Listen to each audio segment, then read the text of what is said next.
మీరు ఫోన్ పేలో అనుకోకుండా బై మిస్టేక్ గా ఒకరికి పంపాల్సిన అమౌంట్ మరొకరికి పంపారు. అలా పంపిన ఆ అమౌంట్ ని ఏ విధంగా రీఫండ్ చేయాలి అనేది ఈ వీడియోలో చాలా క్లారిటీగా చెప్పడం జరుగుతుంది. నేను చెప్పినట్టు చేస్తే తప్పకుండా 24 గంటలు కాదు కానీ 2 రోజులైతే టైం పట్టడం జరుగుతుంది. ఈ 2 డేస్ లోపు మీరు ఎవరికైతే పంపారో ఆ అమౌంట్ అనేది 100% రీఫండ్ అయితే అవ్వడం జరుగుతుంది. అయితే ఈ రీఫండ్ అనేది కేవలం జెన్యూన్ గా ఉంటే మాత్రమే వస్తుంది. అంటే మీరు కావాలని మీరు అనుకున్న వ్యక్తికి పంపి మరి మీరు అనుకోకుండా అతనికి తెలియకుండా ఆ అమౌంట్ మళ్ళీ బ్యాక్ చేయాలి అని అనుకుంటారుగా, అలాంటి అయితే రావు. జెన్యూన్ గా మీరు అనుకోకుండా పంపిన అమౌంట్ ఉంటుంది చూడు, అది మాత్రమే రావడం జరుగుతుంది. ఇక్కడ ఈ ఫోన్ పే వాళ్ళు ఏం చెక్ చేస్తారంటే జెన్యూన్ కాదా అని. మీరు ఒకవేళ మీ ఫ్రెండ్ కు అమౌంట్ పంపారు, ఇంత ముందుకు చాలా ట్రాన్సాక్షన్స్ ఉంటాయి, మళ్ళీ మీరు కొంత అమౌంట్ పంపారు, ఆ పంపిన ఆ అమౌంట్ రీఫండ్ చేద్దాం అనుకుంటున్నారు కదా, అది కాదు. మీరు ఎప్పుడైతే ఒక కొత్త వ్యక్తికి ఆ ఫస్ట్ టైం పేమెంట్ చేస్తారో అది మాత్రము 100% రీఫండ్ అవ్వడం జరుగుతుంది. అంతేగాని మీ ఫ్రెండ్ కు 10 సార్లు పేమెంట్ చేసి చివరి పేమెంట్ రీఫండ్ చేయాలి అంటే అది 100% రాదు. మొదటిసారి పేమెంట్ ఎవరికైతే అనుకోకుండా పంపుతావో ఆ పేమెంట్ మాత్రం తప్పకుండా 2 డేస్ లోపు అయితే రావడం జరుగుతుంది. సో ఇలాంటి పేమెంట్ మాత్రమే జెన్యూన్ గా ఈ ఫోన్ పే గానీ బ్యాంకు వాళ్ళు కానీ కన్సల్ట్ అయితే చేయడం జరుగుతుంది. కాబట్టి ఇది దృష్టిలో పెట్టుకోండి. ఇక మీరు తప్పకుండా ఒక కొత్త వ్యక్తికే బై మిస్టేక్ లో అమౌంట్ అయితే పంపడం జరిగింది, ఆ పంపిన ఆ ఫోన్ పే అమౌంట్ ను మళ్ళీ రీఫండ్ చేసే ప్రాసెస్ నేనైతే చాలా క్లారిటీగా చెప్పడం జరుగుతుంది. మీరైతే నేను చెప్పిన ప్రాసెస్ చేయండి, తప్పకుండా మీకు అమౌంట్ అనేది 2 డేస్ లోపు రీఫండ్ అయితే 100% అవ్వడం జరుగుతుంది. ఏ విధంగా చేయాలో చాలా స్టెప్స్ ఉంటాయి, వాటిని అయితే ఫాలో కాండి. అవేంటో తెలుసుకునే ముందు ఇంకా ఎవరైనా మన ఛానల్ ని సబ్స్క్రైబ్ అండ్ లైక్ చేయకుండా ఉంటే తప్పకుండా మన ఛానల్ ని సబ్స్క్రైబ్ అండ్ లైక్ చేసి కాస్త నాకు సపోర్ట్ చేసేయండి. ఇక మనమైతే కంటెంట్ లోకి వెళ్ళిపోదాం. మొత్తము 3 ప్రాసెస్లు అయితే ఉండడం జరిగింది. ఈ 3 ప్రాసెస్లు కనుక చేశారనుకోండి తప్పకుండా 2 రోజుల్లోపే అమౌంట్ అయితే మీ అకౌంట్లో రిటర్న్ అయితే అవ్వడం జరుగుతుంది. మీరు ఫస్ట్ చేయాల్సిన పని, మీరు మిస్టేక్ చేసిన అమౌంట్ ఉంటుందిగా, ఆ పంపిన వ్యక్తి యొక్క నెంబర్ ఉంటే మీరైతే కాల్ చేసి రిక్వెస్ట్ అయితే చేసి అడగండి. అతను కనుక అమౌంట్ రిటర్న్ పంపిస్తే ఓకే, అతను అమౌంట్ రిటర్న్ పంపలేదు, అదేవిధంగా అతని నెంబర్ లేదనుకోండి, ఇప్పుడు నేను చెప్పే ప్రాసెస్లు అయితే చేయండి. తప్పకుండా 2 రోజుల్లోపు అమౌంట్ అనేది మీ బ్యాంకు అకౌంట్లో రీఫండ్ అయితే తప్పకుండా అవ్వడం జరుగుతుంది. ఇప్పుడు మీరు ఏం చేయాలంటే మీ ఫోన్పే అయితే ఓపెన్ చేయండి. ఓపెన్ చేశాక మీ ట్రాన్సాక్షన్ హిస్టరీ ఉంటుందిగా, అక్కడికైతే వెళ్ళండి. వెళ్ళాక ఇక్కడ మీరు చేసిన ట్రాన్సాక్షన్ అన్నీ కూడా ఇక్కడ కనిపించడం జరుగుతుంది. అయితే మీరు ఏదైతే రాంగ్ ట్రాన్సాక్షన్ చేశారో దానినైతే ఓపెన్ చేయండి. ఓపెన్ చేశాక ఈ విధంగా వస్తుంది. ఫస్ట్ ఈ విధంగా వచ్చాక దీనినైతే స్క్రీన్ షాట్ అయితే తీసి పెట్టుకోండి. ఈ స్క్రీన్ షాట్ అనేది చాలా ముఖ్యము, ఒక దగ్గర యూజ్ అవుతుంది. సో తప్పకుండా దీనినైతే స్క్రీన్ షాట్ తీసి దాపెట్టండి. ఇప్పుడు ఏం చేయాలంటే ఇక్కడ కింద కాంటాక్ట్ ఫోన్ పే సపోర్ట్ అని ఉందిగా, దీనినైతే క్లిక్ చేయండి. ఇలా వస్తుంది. ఇక్కడ వచ్చాక ఫస్ట్ అయితే మనల్ని లాంగ్వేజ్ సెలెక్ట్ చేసుకుని అంటుంది. మనమైతే తెలుగు సెలెక్ట్ చేసుకోవాల్సి వస్తుంది. తెలుగు కానీ లేకపోతే నీకు ఇంగ్లీష్ అయితే ఇంగ్లీష్ కూడా సెలెక్ట్ చేసుకోవచ్చు. మ్యాక్సిమం తెలుగులో సెలెక్ట్ చేసుకోండి. తెలుగు లాంగ్వేజ్ సెలెక్ట్ చేసుకున్న తర్వాతకి ఇక్కడ మనము ఎంత అమౌంట్ పంపించామో ఇక్కడైతే చూపించడం జరుగుతుంది. ఇక్కడ కింద ఈ విధంగా వస్తుంది, తప్పుడు అకౌంట్కి డబ్బులు పంపించడం జరిగింది అని ఉంది కదా, దీనినైతే సెలెక్ట్ చేసుకోండి. నెక్స్ట్ ఇలా వస్తుంది. ఇక్కడ నేను ఇదే నెంబర్కి చాలా ట్రాన్సాక్షన్ చేశాను కాబట్టి అందుకే పైన ఇవన్నీ అయితే రావడం జరిగింది. కాకపోతే కింద మెసేజ్ ఉంది కదా, కింద మెసేజ్ ఏముంది, ఇదైతే చాలా ముఖ్యము. ఇక్కడ టికెట్ నెంబర్ అయితే రేజ్ అయితే చేయడం జరిగింది. సో ఈ నెంబర్ అయితే సేవ్ చేసుకోండి. ఈ నెంబర్ అనేది చాలా ముఖ్యము. ఇది కాదు, మీరు కూడా చేస్తారుగా, చేశాక మీకు కూడా ఒక నెంబర్ అయితే రావడం జరుగుతుంది. ఆ నెంబర్ని అదేవిధంగా ఈ మెసేజ్ కూడా స్క్రీన్ షాట్ తీసి పెట్టుకోండి. ఇక్కడ మీరు జెన్యూన్గా చేసి ఉంటే తప్పకుండా అమౌంట్ అనేది రిటర్న్ అయితే రావడం జరుగుతుంది. మీరు జెన్యూన్గా కాకుండా ఇదివరకే ఇదే కాంటాక్ట్కు చాలా ట్రాన్సాక్షన్ చేశారనుకోండి, అమౌంట్ అయితే రిటర్న్ రాదు. జెన్యూన్ పర్సన్స్కు మాత్రమే రిటర్న్ అయితే 2 డేస్ లోపు తప్పకుండా రావడం జరుగుతుంది.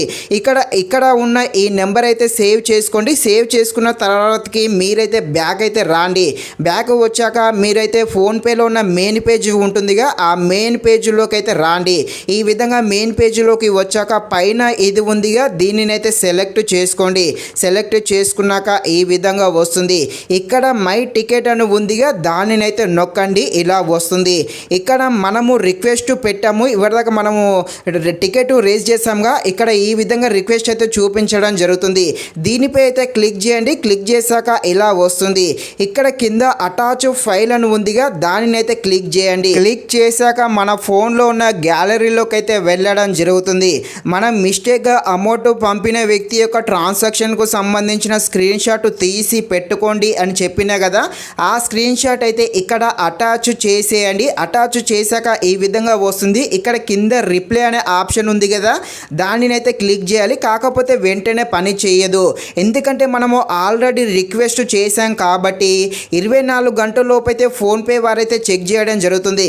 నిజంగానే రాంగ్ ట్రాన్సాక్షన్ చేశారా, లేకపోతే వీళ్ళు కావాలని ఇలా ఈ విధంగా ఫేక్ ట్రాన్సాక్షన్ అన్నట్టుగా క్రియేట్ చేస్తున్నారా అనేది మొత్తం అయితే ఫోన్పే వాళ్ళైతే చెక్ చేయడం జరుగుతుంది.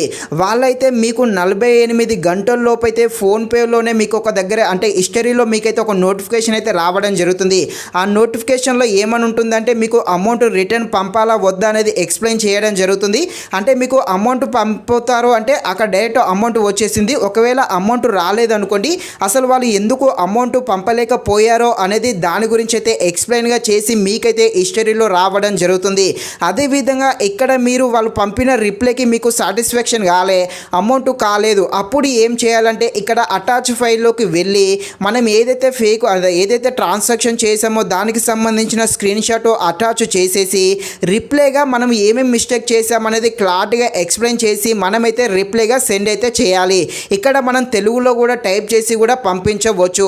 అప్పుడు మళ్ళీ వాళ్ళు ఏం చేస్తారంటే మళ్ళీ 24 అవర్స్ లోపు మళ్ళీ చెక్ చేస్తారు, మొత్తం ఎంక్వైరీ చేస్తారు, నిజంగానే జరిగిందా ఏం జరిగిందని మళ్ళీ చెక్ చేయడం జరుగుతుంది. ఈ విధంగా చేశారనుకోండి, మ్యాక్సిమం 2 రోజుల్లోపు తప్పకుండా అమౌంట్ రిటర్న్ వచ్చే అవకాశాలు అయితే ఉండడం జరుగుతుంది. ఈ విధంగా చేయండి. ఇప్పుడు సెకండ్ ప్రాసెస్ గురించి కూడా చూద్దాము. ఈ సెకండ్ ప్రాసెస్ అనేది చాలా ఇంపార్టెంట్.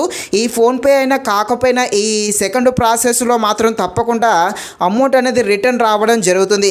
ఆ సెకండ్ ప్రాసెస్ ఏంటో తెలుసుకునే ముందు ఇంకా ఎవరైనా మన ఛానల్ని సబ్స్క్రైబ్ అండ్ లైక్ చేయకుండా ఉంటే తప్పకుండా మన ఛానల్ని సబ్స్క్రైబ్ అండ్ లైక్ చేసి కాస్త నాకు సపోర్ట్ చేసేయండి. ఈ రెండవ ప్రాసెస్ వచ్చేసి మీ బ్యాంకు కస్టమర్ కేర్కి అయితే కాల్ చేయాల్సి ఉంటుంది. మీ బ్యాంకు కస్టమర్ కేర్కు కాల్ చేసేసి మీరు ఎప్పుడైతే అమౌంట్ పంపారు, ఎంత అమౌంట్ ఏ డేటున ఏ టైంలో పంపారు అనేది వారికైతే మీరైతే డీటెయిల్స్ అయితే చెప్పాల్సి ఉంటుంది.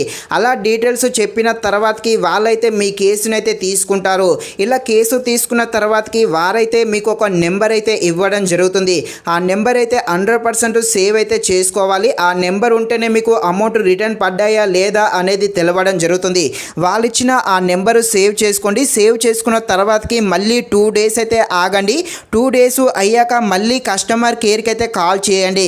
కాల్ చేసేసి మీకు ఇదివరకే కేసు నెంబరు ఇచ్చారు కదా, ఆ కేసు నెంబరు మళ్ళీ కస్టమర్ కేర్కు కాల్ చేసి మీరు ఆ నెంబర్ చెప్పారనుకోండి, అప్పుడు ఆ అమౌంట్ రావడము లేకపోతే అమౌంట్ ఎందుకు రిటర్న్ రాలేదో ఒక క్లారిటీ అయితే చెప్పడం జరుగుతుంది. అయితే మీ బ్యాంకు కస్టమర్ కేర్ నెంబరు మీకు తెలియలేదు అనుకోండి, అప్పుడు మీరు గూగుల్లోకి వెళ్ళండి. గూగుల్లోకి వెళ్ళాక మీ బ్యాంకు నేమ్ అయితే కొట్టేసి అక్కడ కస్టమర్ కేర్ నెంబర్ అని ఎంటర్ చేయండి. ఆ గూగుల్లోనే మీకు అయితే దొరకడం జరుగుతుంది. 100% బ్యాంకు యొక్క కస్టమర్ కేర్ నెంబర్ అనేది ప్రతి ఒక్క బ్యాంకుకి అయితే ఉండడం జరుగుతుంది. మీరు గూగుల్లో కొడితే మీకు దొరుకుతుంది. కాకపోతే ఏదైనా కస్టమర్ కేర్కు నెంబర్కు కాల్ చేసినప్పుడు వాళ్ళు ఏదైనా ఓటీపీలు అడిగారు అనుకోండి, మీరు ఎట్టి పరిస్థితుల్లో కూడా మీరు ఎలాంటి ఓటీపీలు అయితే చెప్పవద్దు. ఇదైతే బాగా గుర్తు పెట్టుకోండి. ఇక ఈ 2 ప్రాసెస్లు చేయండి. ఈ 2 ప్రాసెస్లలో ఏదో ఒకటి సక్సెస్ అయితే తప్పకుండా అవ్వడం జరుగుతుంది. ఇప్పుడు 3వ ప్రాసెస్ వచ్చేసి ఇక్కడ మ్యాటర్ పెట్టగా దీనినైతే చదవండి. ఇక్కడ ఉన్న మ్యాటర్ ఉందిగా, ఇది ఉన్నట్టుగా చేశారనుకోండి, మీకు తప్పకుండా ఒక కంప్లైంట్ అయితే తీసుకోవడం జరుగుతుంది. మీకు మ్యాక్సిమం అమౌంట్ రిటర్న్ అనేది ఫోన్పే ద్వారా 50% జరుగుతుంది. కస్టమర్ కేర్కు కాల్ చేశారనుకోండి 80% దాకా రిటర్న్ వచ్చే ఛాయిసెస్ అయితే ఎక్కువగానే ఉంది. మీరైతే ఫోన్పే ద్వారా అదేవిధంగా కస్టమర్ కేర్ ద్వారా కంప్లీట్ అయితే రేజ్ చేయండి. తప్పకుండా అమౌంట్ 2 డేస్ లోపు మీకైతే రిటర్న్ అయితే పడడం జరుగుతుంది. ఒకవేళ రిటర్న్ పడకుండా కూడా ఆ రిటర్న్ ఎందుకు పడలేదు అనేది ఒక క్లారిటీ కూడా ఇవ్వడం జరుగుతుంది. మ్యాక్సిమం మీరైతే ఫోన్పే కస్టమర్ కేర్ నెంబర్ ఉంటుందిగా, మామూలుగా మీ బ్యాంకు కస్టమర్ కేర్ నెంబర్ ఉంటుందిగా, ఆ బ్యాంకు కస్టమర్ కేర్ నెంబర్ నుండే కాల్ చేస్తే మీకు మంచి యూజ్ ఉంటుంది. ఎందుకంటే అక్కడ ఎందుకు ఏమైంది అనేది డైరెక్ట్గా కస్టమర్ కేర్ వాళ్ళతోనే మాట్లాడడం జరుగుతుంది. కాబట్టి మీ బ్యాంకు కస్టమర్ కేర్కే కాల్ చేయండి, మంచిగా యూజ్ అవుతుంది. అదేవిధంగా ఫోన్పే ద్వారా కూడా మీరైతే కంప్లైంట్ అయితే రేజ్ చేయండి. కాకపోతే ఇక్కడ గుర్తుపెట్టుకోండి, మీరు ఎప్పుడైతే అమౌంట్ రాంగ్గా ఎప్పుడైతే పంపారో మీరు వితిన్ సెకండ్లోనే రెస్పాండ్ అయితే అవ్వాలి. వెంటనే మీరైతే ఫోన్పే అదేవిధంగా కస్టమర్ కేర్ కాల్ చేసి మీరైతే వెంటనే చెప్పాలి. 2 రోజుల తర్వాతకి చూద్దాము అని అనుకున్నారు అనుకోండి, అప్పుడు మీకు రిటర్న్ వచ్చే ఛాన్సెస్ అయితే చాలా తక్కువగా ఉంటుంది.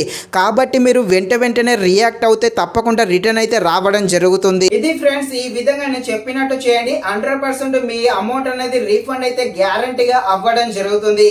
ఇది ఫ్రెండ్స్, మరిన్ని ఇలాంటి వీడియోస్ కోసం అయితే మన ఛానల్ ని తప్పకుండా లైక్ అండ్ సబ్స్క్రైబ్ చేయండి. Thank you watching this video. జై హింద్.